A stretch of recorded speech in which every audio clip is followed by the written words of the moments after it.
بس ظبطوا لك بس والله العظيم مش هيشيلوا لك خير. اعمل لهم كده ابو محمود. الله يبارك ابو محمود في الدنيا.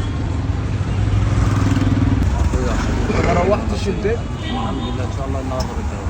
النهارده ان شاء الله هتروح البيت باذن الله. بجد فرحانين بيك والله العظيم اللي انت الله بتحلم. يسعدك. الله يسعدك. ابوس الله يبارك. بص ايوه دي بس. ماشي دي بس. شايف الحته اللي هنا دي معاها كده عشان تبقى معلش شكلها حلو. معلش بس. حاضر والله العظيم. انت المره اللي فاتت انا مش شوقت عليك. معلش عشان اسالهم هم عايزين احلى ازاي واحنا عايزين هم عايزين. ماشي انا عارف هم عايزينك تحلى ازاي والله العظيم. انا مش بعمل لك حاجه وحشه. المره اللي فاتت لما حلقت لك حد كلمك كل نفسك بقى عشان اروق عليك. ماشي لا سيبها خلاص سيبها والله هسيبها لك